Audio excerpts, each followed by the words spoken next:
Yo, yo, yo, welcome back to the old, hello to the new. You in the know with BKO. Let's go.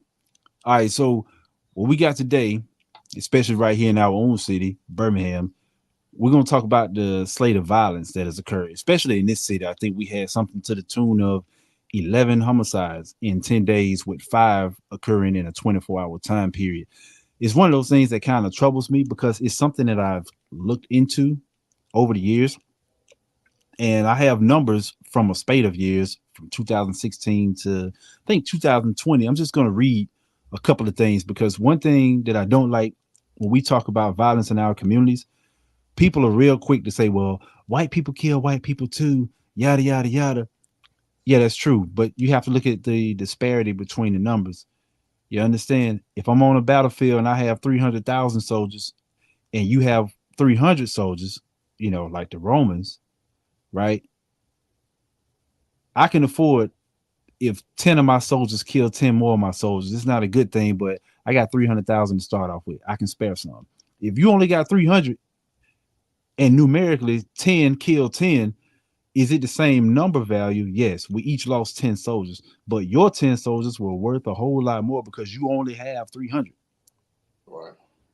It's just common sense. $500, $500. But if you got a million versus if you only have 1,000, it hits different. So we're gonna look at these numbers because white people kill white people too. So let's look at it. All right. Between the age of 1 and 19, the number one cause of death for white males between the age of 1 and 19 is unintentional injuries or accidents. Number two is suicide. Number three is cancer. Number four is homicide. Only 4.9% of white males between the age of 1 and 19 die from homicide. All right. Between the age of 20 and 44, the number one killer, unintentional injuries. Number two, suicide. Number three, heart disease. Number four, cancer. Number five, homicide. That means, and that's 2.9%. Between the age of 20 and 44, only 2.9% of white males die from homicide. Now let's look at the black numbers. All right. Between the ages of 1 and 19 years old, the number one killer for black American males is homicide. Number two, unintentional injuries. Number three, suicide. Between the age of 20 and 44, number one, homicide. Number two, unintentional injuries. Number three, heart disease. That means if you're a black man, you have to make it to age 45 before homicide is no longer your number one threat. Mm. You have to make it to age 45 to be in the clear. In the white community, even from age 1 to 19, it registers as the fourth. The fourth, 2.9%. Now we got to think about these numbers and think about the violence in our communities and how things are marketed and why it's like that. And what I believe is if you look across our media, everywhere we go, gangster shows, gangster rap, everything that comes out black is drama, violence, drugs, drugs, drugs. That's what they push, right? Right. You look in the white community, what do they mostly push? It's not that they don't have shows about criminal activity, they're few and far between, but they do. They're more obsessed with the past, like the mafia and stuff like that. They push, remember shows like Jackass and all the stunts and everything. That's what they push. Thrill seekers. Oh, I'm finna jump off this building. I'm gonna take a skateboard and shoot up this tree. Yada yada yada. So I Right. don't think it's any coincidence that the number one killer for them is unintentional injuries because they're mostly encouraged to do dumb stuff in the sake of fun. Right. Number one for us, all the way to the age of 45, is homicide. But what do they push on us in our music and our entertainment most of the time? Aggression. Aggression, murder, drugs, lifestyles that are detrimental to us. Okay, now look at this. Number two for a black man between the age of 1 and 44, the number two killer is unintentional injuries. What this means is number one is if number one is homicide and number two is unintentional injuries. That means from the age of 1 to 44, most deaths of black men are preventable. Unintentional injuries and homicide. account for over 55%. From the age of 1 to 19, 55%. From 20 to 44 is more like right at 50%. But between 50 and 55% of the deaths of black men between the age of 1 to 44 is preventable. Homicide, all across all the years, homicide was number one and number one, all the way from 1 to the age of 45. You know how sad it is. I'm 39. That means I still have 6 more years to go before I'm in the clear. So I know that's a lot of information to take in, but that's how we're going to start off the segment. We're going to start with Miss Alicia. Give me your thoughts. How do you feel about how violence is portrayed in the black community, how violence is perpetuated in the black community, the tolerance that we have for it? You know, you could talk about the excuses for, oh, they do it too. Just in general, how do you feel about it? Well, I think that in our community we glorify a lot of the things that tear us down. Violence being, um, one of them is in our music, like you said, is in the entertainment that we consume, the award shows, the music videos, um, and really until I feel like in Birmingham, until it really hits close to home, we live in it, we thrive in it. You know, um, even personally, I know that I listen to violence filled music. Although I have a different thought process um, that I think I live by, but I definitely think that we really don't understand how impactful it is until one of our own is actually, walking in that lifestyle or Mhm. doing the killing or is impacted by the killing or, whatever kind of violence it is. All right. Now, Gary, we're going to get your thoughts on it, and then I'm going to kind of circle back to something that she said. All right. Man, I think we just numb to it at this point. I think in the community, man, it happens so often. I mean, I talked to one of the guys at work, a white guy at work or whatever, and we had a conversation, and I asked him, I was like, how many guys or family members that you know that's actually been killed? Like, there's actually been, somebody got killed or whatever.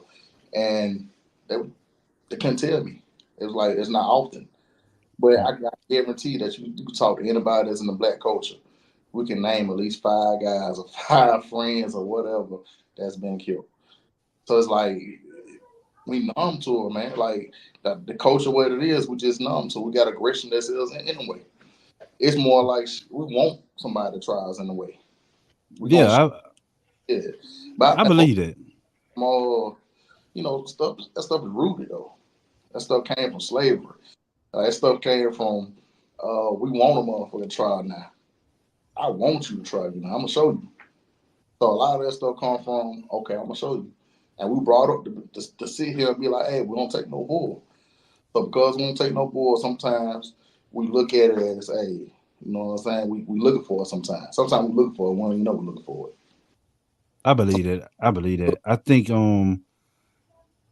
with us, like with what she said, she listened to violence filled music. Now I'm not gonna lie, I have. And, especially when I'm in the gym, I gotta get some of that aggression out. But I think a lot of that stuff is reserved for a point. Is I treat violence in music like sex, you know, from a mind point of a child.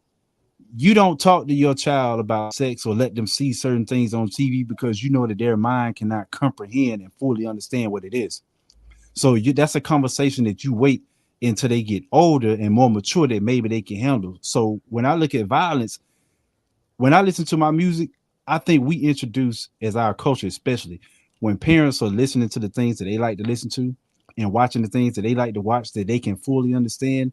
The mistake is having their kids around and letting them watch it and not understanding the impact that it's going to have. When I had my daughters in the car, you know what I was listening to? I was listening to Disney, Frozen soundtrack. It's blasting. I didn't care how it made me look. I didn't care if I was cool or not. When they got out the car, I listened to what I knew my adult mind could handle, but I didn't let them entertain things that I knew that they might interpret the way a child interprets it. So, I made the post about the first 5 years being the most crucial in childhood development. When you have children that before they can speak, they're hearing things and seeing things that we're not understanding is forming in their brain. They're trying to connect all these dots because they're going to try to make sense out of whatever they can. By the time they reach certain ages, those bad habits have become a part of them and we don't even know it because it hasn't manifested. It's like planting a tree. You plant the seed today, you get fruit a couple of years from now. So because that hasn't manifested in them, we thinking, okay, whatever I saw, whatever I let them watch or listen to around me, it hasn't affected them yet. Nah, that fruit just hasn't fallen off the tree. It's not ripe yet, and it's gonna get ripe at the wrong time, which is normally around the teenage years when they're really out there and now they can introduce themselves and do things on their own. So in our city, how do you feel about the mentality going towards these things? Like what you see on Facebook, it in my opinion, it feels like people only really feel a way when it's somebody they know. Mm-hmm. You understand what I'm saying? Yeah. So we're gonna start with Gary. What's wrong with our thought process on that? We ain't got no vision. That's the main thing. We let we let social media pretty much give our own vision what we're supposed to, you know, go after. Yeah, I feel like this. Like say with my son or whatever, I teach him certain things. I teach him. I teach him a lot, but it's more of I don't tell him what he's gonna do. I let him gain his own way, but at the same time, the information I give him, it don't be up culture. I hate to say it that way. It don't be it's the same thing as his friend is gonna teach him, or so somebody his age is gonna teach him. So it's more like you got to give him his own vision of of how he see himself. So I asked him what he want to do, how he how he want to see his life in 5, 10 years or whatever. Just to keep him on track. I don't think people got their own vision of who they see themselves as. They see it on TV, they see it on social media, and they sit here and say, "That's what I want to be."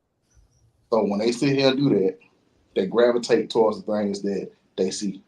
And they be like, okay, well, shoot, well, he got the bag this way. Well, shoot, I can do that too. Or, you know what I'm saying? I like the way she doing this, or I like the way she doing this, or she went and got BBS, she getting attention like that. I'm gonna go do that. So it's like you don't have a certain vision of how you're gonna do it. You let everything else dictate your vision. So that's the problem. I think everything's being dictated by social media and like you said, music and what I'm saying, what they want to push out there. Everything being dictated by their own vision. All right, so Definitely agree. for Alicia, I'm gonna cut through the mustard. I'm gonna take her in a different direction. She thought she was probably gonna get the same question. No, we're gonna go in a different direction. All right. So for you, we see this all the time. Parents and family members that encourage the bad behaviors of their children. They so proud when they son posting videos of all this money, or when they take little boys pants sagging, take pictures, they throwing up the little mock gang signs and all this other stuff until that child ends up dead. And it's like, don't tell me how to raise my kid. When you say something, don't tell me how to raise my kid. I know what I'm doing, yada yada yada. But then when he dead, you want my help. You don't want my help while he living. You don't want my help and my advice on how to keep him alive. But now that he dead, you want my money, you want my sympathy. And I'm like, it don't work like that. My heart goes out to you, but it don't work like that. So how do you feel about the parents and the relatives that help the growth or encourage the bad behaviors of these young boys that's out there until it's too late and then they come back, sorrowful? How important is their role in telling those young men, hey, this ain't the way, you don't need to portray yourself like that? I mean, I think it's extremely important that, they encourage them to deviate away from those behaviors and those actions. But I really think that a lot of parents are failing our youth. A lot of guardians are failing our youth. A lot of mentors or people who are in positions to be mentors and role models, or, just good figures to look up to, we're failing our youth because we are not, and I'll go here. I've heard parents say, well, posting their kids on their Facebook pages and stuff, middle fingers up, money out, all that kind of stuff. Well, he's a straight A student. Well, he does this. He's such a good child. And then the same people, the same parents are now burying their kids. They're it's not the parenting is not consistent. I'm honest. You said what? Well, look, a lot of them kids, a lot of them young kids, man, they out there getting money, man. They out here. Yeah. Hard to tell somebody, anybody who got more money than you, what they doing wrong. See, that's the problem right there, though. Yeah. That's the problem right there, because when we were growing up, our parents kept tabs on us. First of all, I wasn't just coming and going as I pleased. And my parents at any given point in time, if they wanted to go in my room and flip it upside down looking for whatever, they could. It's almost like a sale check. And some people don't like that. They say, you got to invade their privacy. You only have certain levels of privacy when I was growing up. And that's that. Everything else was their business, and it's because it's their household. So I don't believe in that. You have absolutely okay. If your child using the restroom or certain other things, like if I go in a room because I have daughters, I knock. I don't just walk in there. I knock. I say, hey, y'all good? Okay, I need you to open the door. When they gone, anything in there that I want to search or check, I'm going to do it. Why? Because kids hide stuff. They live double lives. They live the life that you see, and they live the life that's out there. And if you see a glimpse of that, you need to jump on it. But it's like parents just want to be so cool, and they don't want to be that person that, I got something for you, man. I got a question for you. Who you think the kids want to be when they grow up? Who you think they want to be? It depends. Kids want to be whoever is the coolest. If that's their parent, fine. If that's outside their household, fine. Whoever the coolest, whoever got the money, whoever live the lifestyle that replicates what they see on television and hearing music, that's who they gonna want to be. All right. So so it's hard for you to tell me something. Like I have my little nephew, man. I love my nephew to death. You know what I'm saying? He's 20 years old now. Been trying to teach him the right way for the longest, but he want to do his own thing, right? It's hard for him to see me, and I'm a working man. I was working. I've been working since 18 years old. You know what I'm saying? Every day, I got my little house, whatever. I got a lot of things going on for me, but at the same time, if he don't see what he wants to see, if he don't see the jewelry and the different type of cars and the money and what he feel like his power, man, he don't care about that. He's when he see me, he see a lot of my struggles too. He see a lot of things I went through. So it's easy to be a nigga than to be a man. And I hate to say it that way, but this is what it is, man. So it's just like, hey, I get everything I want just being whatever this is right here. I definitely think it's a matter of changing the perception of what's valuable. Money. Exactly. Money can only really, take you so far. And once you leave here, you can't take it with you.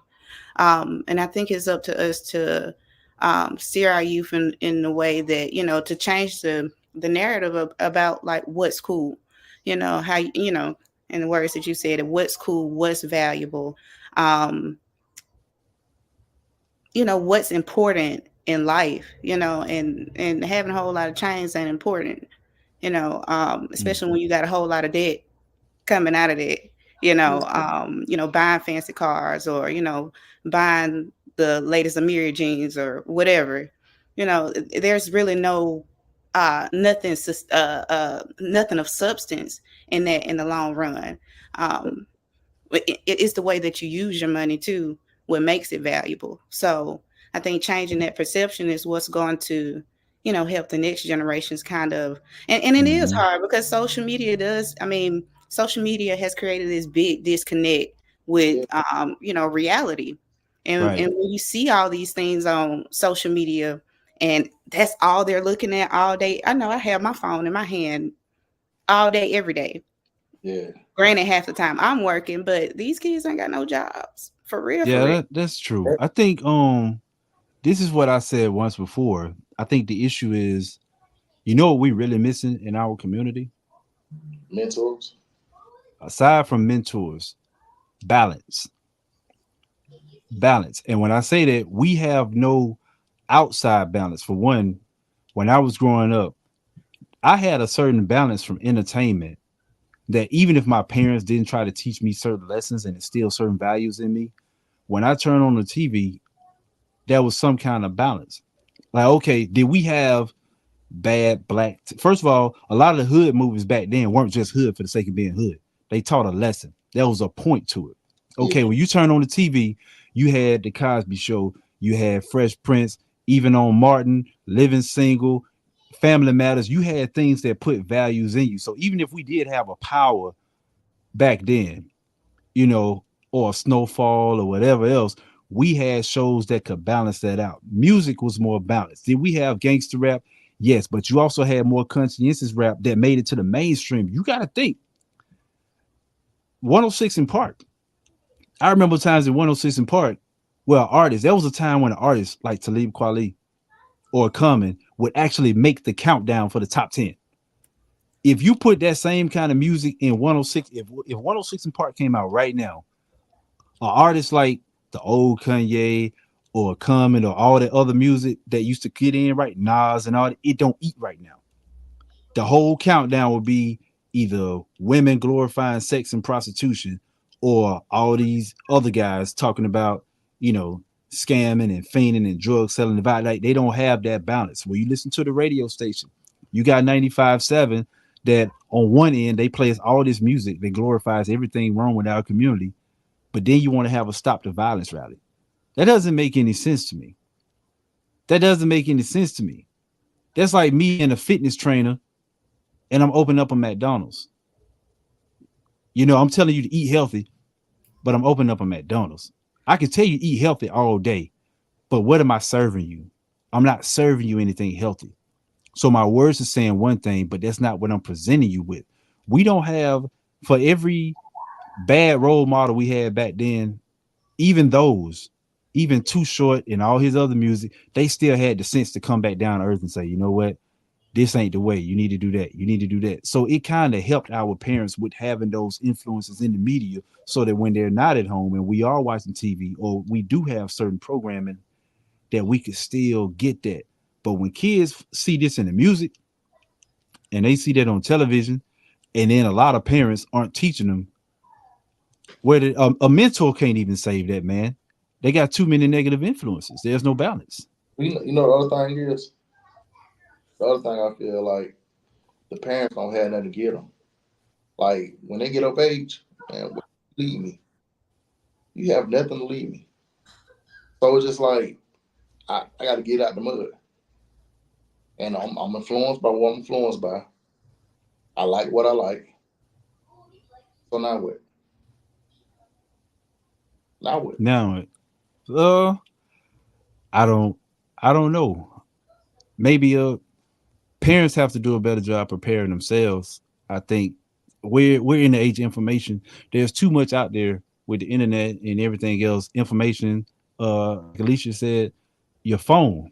Information's at your fingertips. There's no Right. reason to not know anything anymore. There's the excuses of nobody taught me, nobody told me. Get up and go get it. It's right there at your fingertips. Every time you pick up your phone and you go to Facebook, you can also go to Google. You know, Yeah, but every time you go to Instagram, you can also go to YouTube and actually watch a conductive video. So I mean, they don't have an excuse. They just don't want. my bro right here, my bro finna show me the ropes right now on how to make this dope. He finna show me the ropes right now. He finna go online right now. I ain't gotta do no study. He finna show me right here. He right here showing me. He finna take me Well, through. how long do you want to live? I want to live good. Good and short. For how long? I don't think about that because all right. So you gotta look at this too. I agree. They don't. Look, everybody don't think they have the mindset that it can happen to me. They all got a mindset that the best outcome. They don't think that the worst can actually happen to you. They always think the best outcome. Exactly. But that's where the value is. The value is in your life. Yeah. Yeah. Your life is the most valuable thing you have. And our youth do not care anything about their lives. They don't care anything about your life, Yeah. this Joe life, that Joe life, and It's and hard to place value in your life when it's hard to place value in your life when so many people around you are dying, and then that thought is reinforced by television and music, which also talks about dying. And basically almost every black TV show is either you sell drugs or you die or whatever. It's so dark. It's so much darkness around them. They don't even have good kid shows anymore. It's just everything is so dark in the black community that I think that they don't honestly think that they're gonna live that long, which is why they don't care. I really think that they don't think they're gonna live that long. Man. A lot of them be happy to make it to 21. It's sad. The kids be like, man, it's my 21st birthday. I never thought I'd get here. I ain't got a plan. I don't even know what to do with myself now. Yeah. A lot of stuff don't even be about money. A lot of this stuff be about tension. Especially like you ain't grow up, you know what I'm saying, with attention growing up. You got the funds to have attention now. So it's just like the feeling. So you pretty much like, yeah, I could stop selling. I'm at a place where I could, but I love that attention. What I'm doing right now is giving me the attention I want. So I call it filling voids. You know what I'm saying? People fill voids.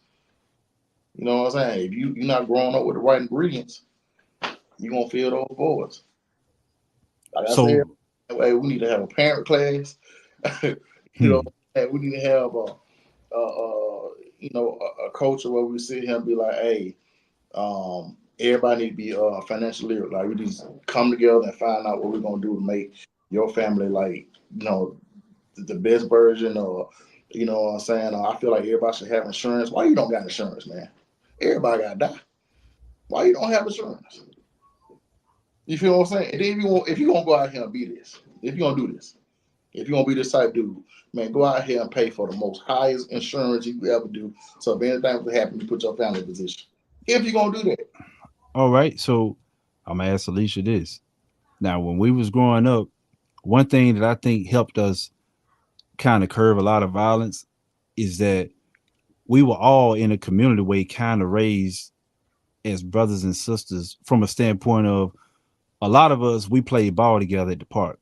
We also went to school together, but we also went to church together. So you seeing these same people around and around and around, and it's kind of hard to even beef or kill people that you see every day, and you know they folks and they folks know this folks and whatever else. So we don't have that sense of camaraderie right now. So in our community, I'm gonna ask you, what is the importance of not only getting that family feeling back in the black community that we are brothers and sisters and we're in this together, but in teaching our kids basic skills like conflict resolution, like everything doesn't have to resort to violence or escalate.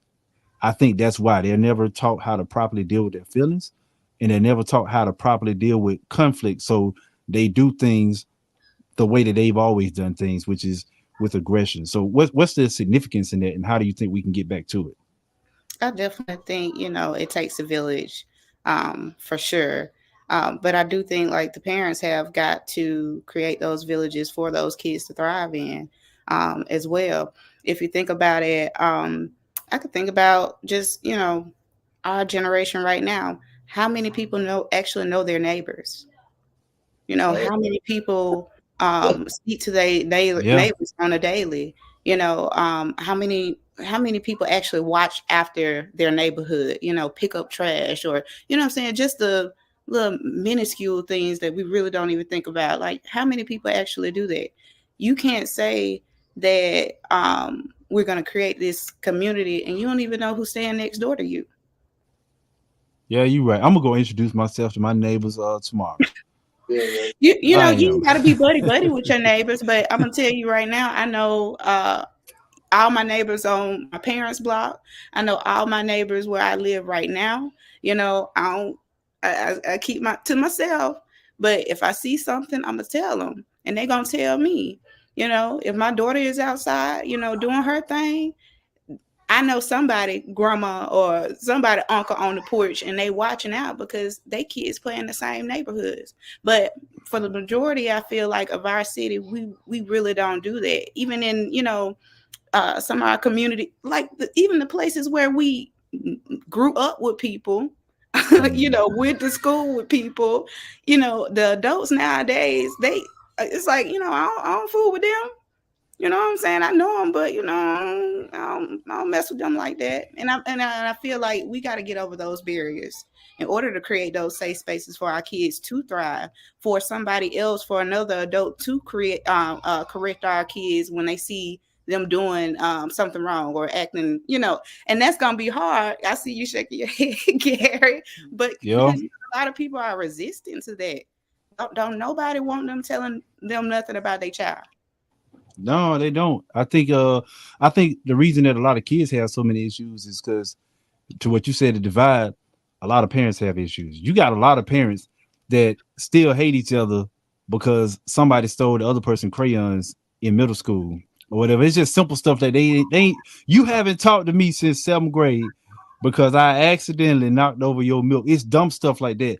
Or hey, these two women in their 40s don't talk because she stole your boyfriend and neither one of y'all married back when you was 16, right? And the thing about the communities, you're right.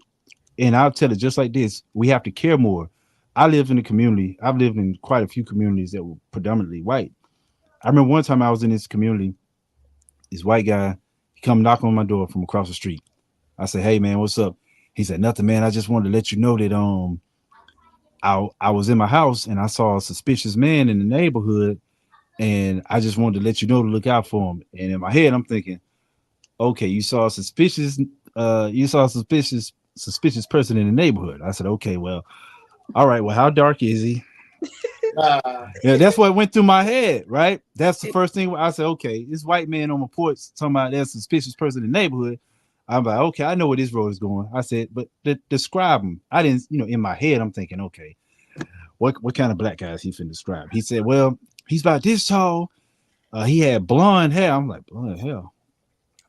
He's blonde. He said he had blonde hair about this long, and he was a real pale skinned guy, and yada yada yada. He was just, so in my head, I'm like, you looking for a white dude? That's what I said. I said, you looking for a white? He said, yeah, it was a white guy. And in my mind, I'm like, wow, it's a white man on my porch telling me about a suspicious white guy in the neighborhood. And it took me a minute for my brain to process that, and I thought about it. When we talk about even some people to call Karens and whatnot, this is what I realized about a lot of people in the white community. A lot of times it ain't even about race. Sometimes it is, but a lot of times it's not even about race. Any outsider that they see, that any person they see that does not belong there, that they feel like is up to no good, they will tell. I saw white people call the police on some white boys that was fishing in their neighborhood because they didn't think they had a license. We don't have that. We have more like it ain't my business. I don't want to tell. You see stuff going on, you don't care, until they come rob your house. But we don't have that camaraderie. We don't have that, hey, I'm going out of town. Can you watch my house? Yada, yada, yada. So we need that, but I don't know how we can get to that because there's such a divide with even people in our generation that don't talk no more over dumb stuff. Yeah. Somebody made some rules and it wasn't beneficial to us. I mean, gotta evolve, man. I think you just gotta be intentional. I am quite the introverted person, so I'm not necessarily putting myself out there to make friends with nobody or be cool with anybody. But in the instance that when I did move and did get into my house and where I live, like I want to make sure I feel safe. I want to make sure that the people around me are safe too. And so I was intentional by reaching out to my neighbors and letting them know that, hey, my name is Alicia, I'm saying, just moved here, blah, blah, blah, whatever, chit chat it up with them, get to know them a little bit. Like it really don't take much.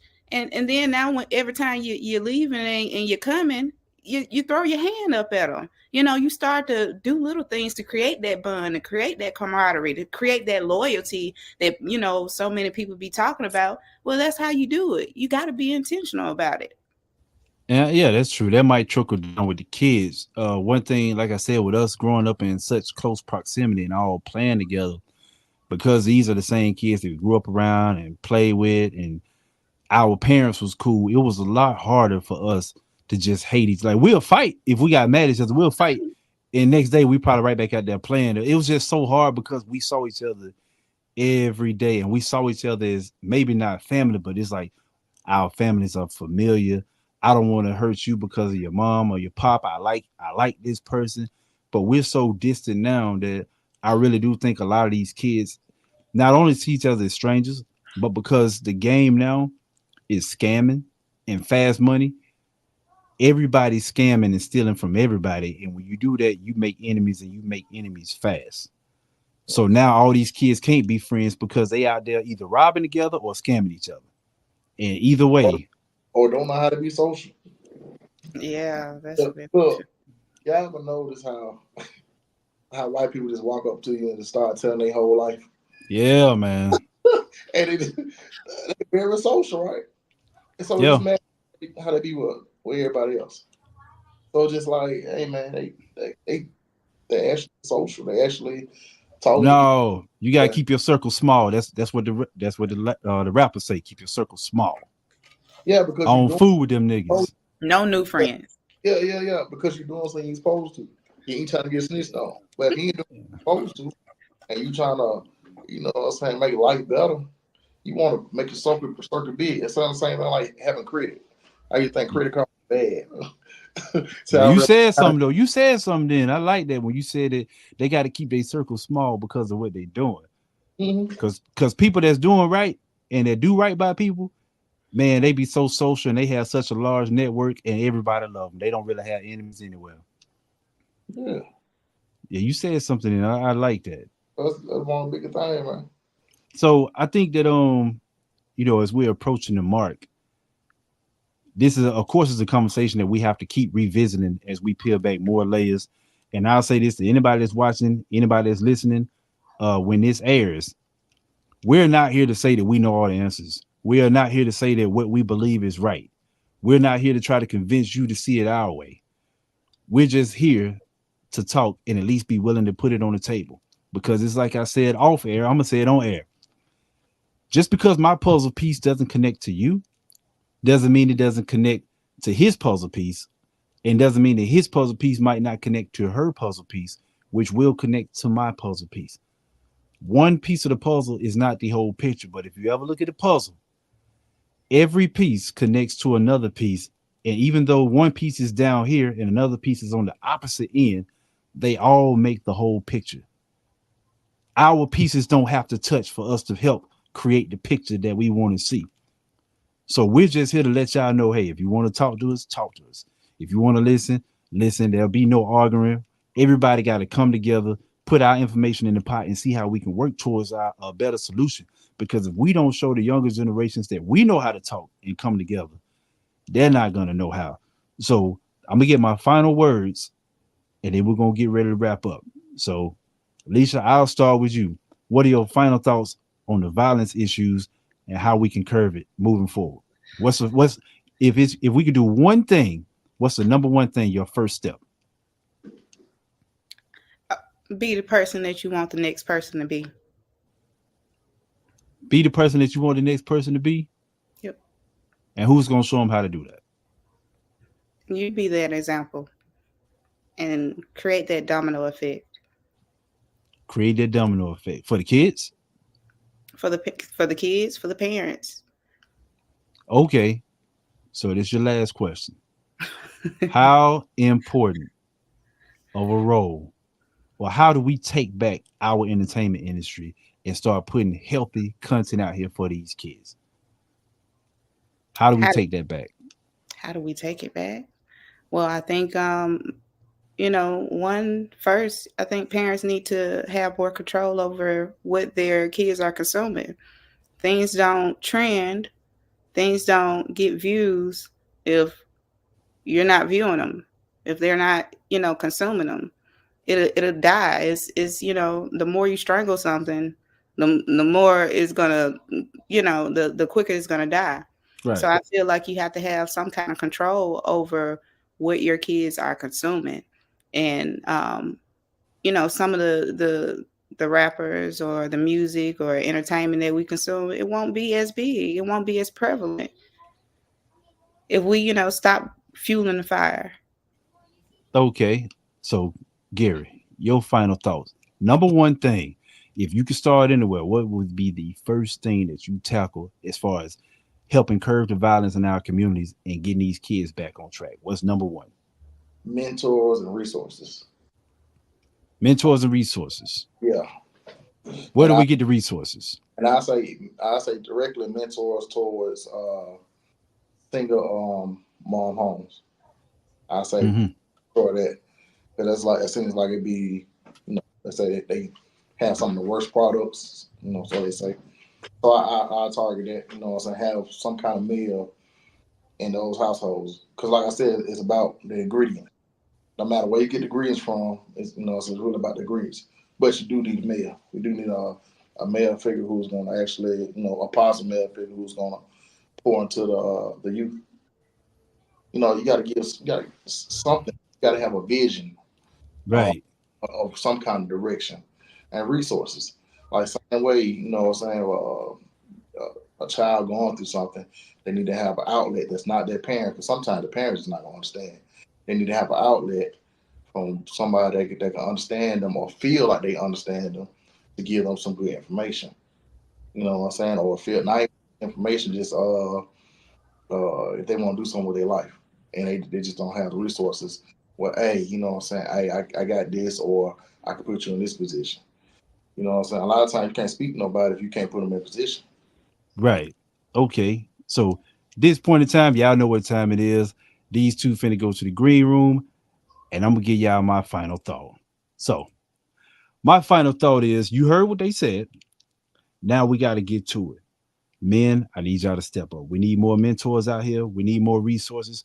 We need people to start being the example for these kids that these kids need to be. And it starts with being the person that you know you need to be because we got to save our youth.